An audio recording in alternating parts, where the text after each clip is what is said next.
stormy out, but you guys can't really tell that good, but because the camera makes it look right, it's clear out. We're getting the storm and the high winds today, as you can see.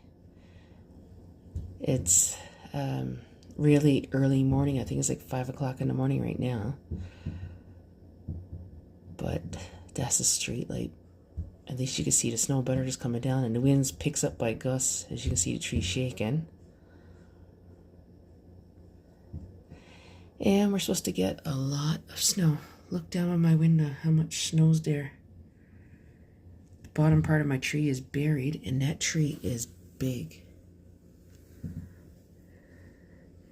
And it's supposed to keep snowing into tomorrow, late afternoon, I believe.